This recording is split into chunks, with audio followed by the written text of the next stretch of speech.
알고리즘과 항상 함께 배우게 되는 부분이 바로 자료구조입니다. 문제를 효율적으로 해결할 수 있는 법을 배우는 것이 알고리즘이라면, 자료구조는 문제 해결에 필요한 데이터를 효율적으로 다룰 수 있는 구조를 짜는 법을 배운다고 생각하시면 됩니다. 자료구조에는 여러 가지가 있는데 가장 기본적인 스택에 대해서 한번 배워보도록 하겠습니다. 스택은 후입 선출 방식, 그러니까 나중에 들어간 데이터가 가장 먼저 나오는 방식입니다. 예를 한번 들어볼까요? 일방통행인 1차선 도로가 있다고 가정해 보겠습니다.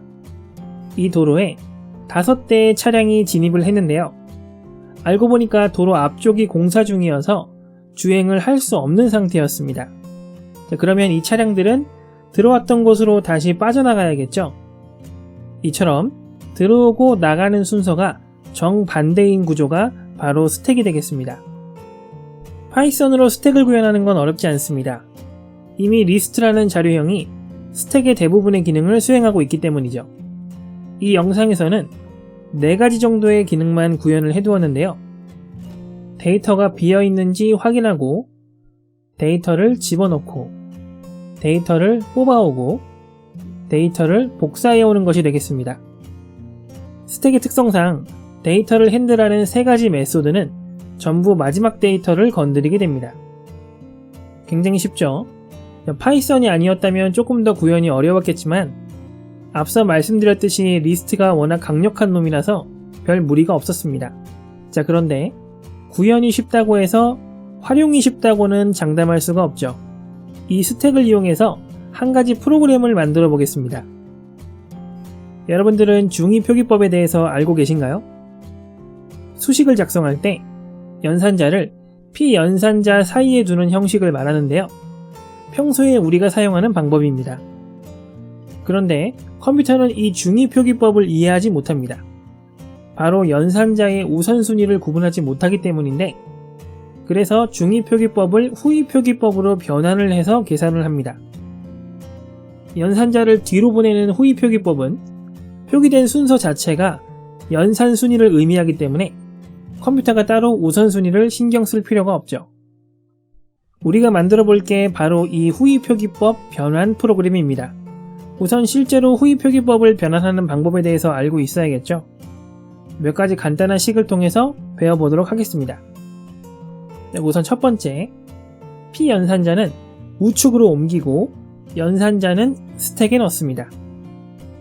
피연산자를 다 옮기게 되면 스택에 있는 연산자를 뽑아서 옮깁니다. 두 번째, 연산자를 스택에 넣을 때는 연산자들의 우선순위를 생각해야 합니다. 만약 지금 넣으려는 연산자보다 스택에 담겨있는 연산자의 우선순위가 높거나 같다면 해당 연산자를 뽑아서 우측에 옮긴 뒤에 스택에 집어넣습니다. 자, 세 번째, 여는 괄호는 무조건 스택에 넣습니다. 이후 닫는 괄호가 나오게 되면 여는 괄호를 만날 때까지 스택에서 연산자를 뽑아오고 두 괄호를 전부 삭제합니다. 이 3가지 개념을 활용하면 좀 더 복잡한 식도 변환할 수 있습니다. 그럼 이제 함께 코딩을 해볼까요? 일단 우선순위 정보를 저장할 딕셔너리와 중위표현식과 후위표현식을 저장할 리스트, 그리고 연산자를 저장할 스택을 준비합니다.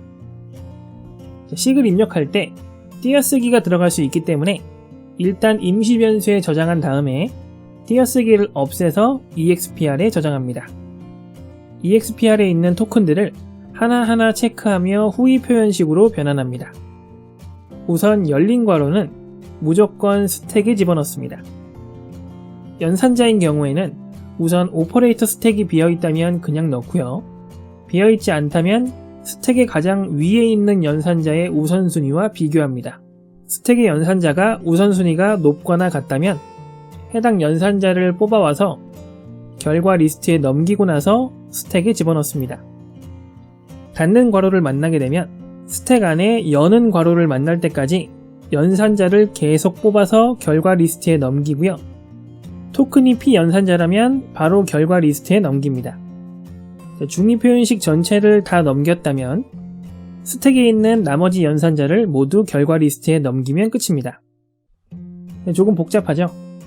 이처럼 자료 구조는 간단한 개념에 비해서 구현이나 활용이 어려운 경우가 많습니다. 하지만 천천히 함께 공부를 하다 보면 전부 마스터할 수 있을 겁니다. 자, 오늘 영상은 여기까지입니다. 지금까지 파이썬 클래스의 리턴 재료였습니다. 감사합니다.